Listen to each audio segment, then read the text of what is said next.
സംസ്ഥാനത്തെമ്പാടും 5 സ്ഥലങ്ങളിലാണ് ഈ ഭരണഘടന പരിപാടി സംഘടിപ്പിക്കുന്നത്. അവിടെ എല്ലാം കൃത്യമായ രീതിയിൽ പറയുന്നത് കേരളത്തിൽ മാത്രമല്ല ഇന്ത്യയിലെമ്പാടും നിലപാട് രാഷ്ട്രീയ പാർട്ടി CPIM ആണെന്നാണ്. കോൺഗ്രസിനുള്ള നിലപാടില്ല എന്നുള്ളതാണ്. അല്ല, അവർക്ക് എങ്ങനെ സംരക്ഷിക്കാൻ ഒക്കുമെന്നൊന്ന് പറ. ഈ നിയമത്തിനെതിരെയുള്ള നിയമ പോരാട്ടം ഇന്ത്യൻ യൂണിയൻ മുസ്ലിം ലീഗ് അടക്കം പല പ്രസ്ഥാനങ്ങളും ബഹുമാനപ്പെട്ട സുപ്രീം കോടതിയിൽ നടത്തുന്നുണ്ട്.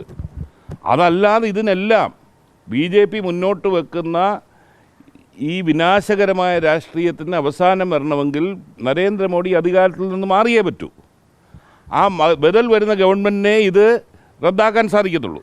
അവിടെ CPM എവിടെ നിൽക്കുന്നു? CPM-നെ സംബന്ധിച്ചിടത്തോളം അവർ തന്നെ പറയുന്നല്ലോ, അവർ ചിഹ്നം സംരക്ഷിക്കാൻ മാത്രമുള്ള ആ ലക്ഷ്യം മാത്രമേ ഉള്ളൂ. അതിനപ്പുറത്തേക്കൊരു വിശാലമായ ലക്ഷ്യം പോലും CPM-നില്ല. ഒരു സംശയമില്ലല്ലോ. എന്ത് BJP ചർച്ചയാക്കണമെന്ന് ആഗ്രഹിക്കുന്നു, മതേതര പ്രസ്ഥാനങ്ങൾ എന്ത് ചർച്ചയാക്കരുതെന്ന് ആഗ്രഹിക്കുന്നു, അത് മാത്രം ചർച്ചയാക്കാൻ CPM ഇറങ്ങുമ്പോൾ ഇവർ തമ്മിൽ എന്താ വ്യത്യാസം? പൗരത്വ സംരക്ഷണ സദസ്സ് കൊല്ലത്ത് നടത്തിയതിന് മുന്നിൽ എന്തെങ്കിലും രാഷ്ട്രീയ ഉദ്ദേശമുണ്ടോ? പ്രേമചന്ദ്രനെ ലക്ഷ്യമിട്ടാണോ? ഞാനിത് തുടങ്ങിയത് തന്നെ മലപ്പുറം ജില്ലയിൽ നിന്നാണ്. ഇത് രാജ്യത്തുടനീളമുള്ള വിഷയമാണെങ്കിൽ എന്തുകൊണ്ട് ബാംഗ്ലൂരോ ചെന്നൈയിലോ അവിടെയൊക്കെ നടക്കാത്ത എന്താ? പൗരത്വ നിയമത്തിൻ്റെ ഇത് തുടങ്ങിയത് മലപ്പുറത്തു നിന്നാന്ന് പറയുമ്പോൾ അതിൻ്റെ എന്താണ് CPM ഉദ്ദേശിക്കുന്നതെന്ന് വളരെ വ്യക്തമല്ലേ? അത് അപകടകരമായ രാഷ്ട്രീയമല്ലേ? ആ രാഷ്ട്രീയമാണ് ഒരു ഇടതുപക്ഷ പ്രസ്ഥാനത്തിന് അനുയോജ്യമാണോ അല്ലയോ എന്നുള്ള അവർ പരിശോധിക്കേണ്ടതാണ്.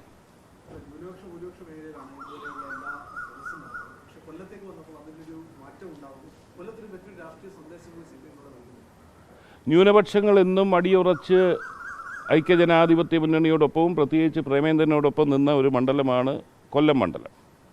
അവിടേക്ക് സ്വാഭാവികമായി വരുമ്പോൾ എന്താണ് ലക്ഷ്യമെന്ന് ബോധ്യപ്പെടും. മാത്രവുമല്ല, വളരെ അപകടകരമായ മറ്റൊരു രാഷ്ട്രീയവും കൂടെ CPM അനുവർത്തിക്കുന്നുണ്ട്. കാരണം ഇതിൽ ഹിന്ദു നാമധാരികളായിട്ടുള്ള മതേതരത്വം സംരക്ഷിക്കാൻ നിൽക്കുന്ന നേതാക്കന്മാരെ എല്ലാവരെയും സംഘിവൽക്കരിക്കുന്ന ഒരു രീതിയുണ്ട്. അത് തുടങ്ങിയത് രമേശ് ചെന്നിത്തലയെക്കുറിച്ച് പറഞ്ഞു, ശശി തരൂരിനെ കുറിച്ച് പറഞ്ഞു, K. സുധാകരനെ കുറിച്ച് പറഞ്ഞു, പ്രേമേന്ദ്രനെക്കുറിച്ച് 2019 പറഞ്ഞ് ഇന്നും ആവർത്തിക്കുന്നു.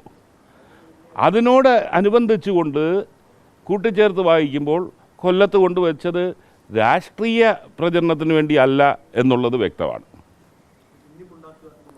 തീർച്ചയായിട്ടും ഞാൻ പറഞ്ഞല്ലോ, BJP ആഗ്രഹിക്കുന്ന ഭിന്നിപ്പുണ്ടാക്കാനാണ്. ഭിന്നിപ്പുണ്ടാക്കരുതെന്ന് നമ്മളൊക്കെ ആഗ്രഹിക്കുമ്പോൾ വീണ്ടും അത് തന്നെ കേരളത്തിൽ നടപ്പിലാക്കണം, അത് തന്നെ മുഖ്യ ചർച്ചാ വിഷയമാകണമെന്ന് പിണറായി വിജയൻ പറയുന്നത് എന്തിനു വേണ്ടിയാണെന്ന് നമുക്ക് മനസ്സിലാവില്ല. അതിനെ പ്രതിരോധിക്കാൻ വേണ്ടിയാണ് UDF-ന്റെ കൺവെൻഷനുകൾ സാദിഖ് അലി തങ്ങളും MK മുനീറും ഒക്കെയാണ് ഉദ്ഘാടനം ചെയ്യുന്നത്. പകരം ലീഗ് നേതാക്കളെ പ്രതിരോധിക്കുകയാണ്. ഞാൻ പറയട്ടെ, അതൊന്നുമല്ല.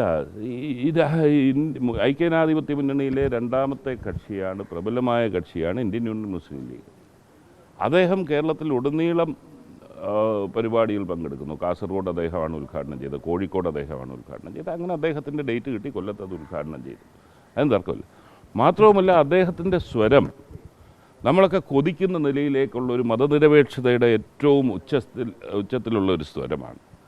അതിന് തീർച്ചയായിട്ടും അദ്ദേഹം എടുത്ത നിലപാടുകൾ പല കാര്യങ്ങളിലും, ശ്രീരാമക്ഷേത്ര ഉദ്ഘാടനത്തെ തുടർന്നുണ്ടായ ആശങ്കയിൽ അദ്ദേഹം എടുത്ത നിലപാട്, അതിന് മുമ്പും അദ്ദേഹം സ്വീകരിച്ച നിലപാട്, പൗരത്വ നിയമത്തിൽ വന്നപ്പോൾ അദ്ദേഹം സ്വീകരിച്ച നിലപാട്, ഇതൊക്കെ ഒരു യഥാർത്ഥ മതേതര കാഴ്ചപ്പാടും മതനിരപേക്ഷതയുടെ ഒരു ഉത്തമ ഉദാഹരണമായി കാണുന്നു. അങ്ങനെയുള്ളവർ തീർച്ചയായിട്ടും അവർക്ക് ജനങ്ങളുടെ ഇടയിൽ സ്വീകാര്യതയുണ്ട്. അത് ഉദ്ഘാടനം ചെയ്യുന്നതിലൊന്നും അസ്വാഭാവികമില്ല. പിന്നെ ഘടകകക്ഷികളുടെ നേതാക്കന്മാരെല്ലായിടത്തും വരും. ഞാനും ഇപ്പോൾ ഏകദേശം 8-9 മണ്ഡലങ്ങളിൽ പോയിട്ടുണ്ട്. അന്നേരം എൻ്റെയും സമുദായമോ ജാതി നോക്കിയോ മതവും നോക്കി നിങ്ങൾ ദേവി അത് വ്യാഖ്യാനിക്കരുത് എന്ന്.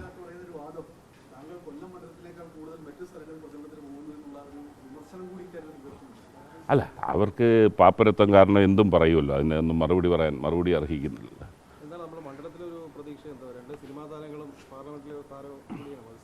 അത് തന്നെ ജനങ്ങളുടെ മുമ്പിൽ ഉള്ള ഒരു ചോദ്യമായി നിൽക്കുകയല്ലയോ. പ്രേമേന്ദ്രൻ വേണോ ഇന്ത്യൻ പാർലമെൻറ്റിൽ ഈ കൊല്ലത്തെ ജനങ്ങളുടെ ശബ്ദമുയരാൻ?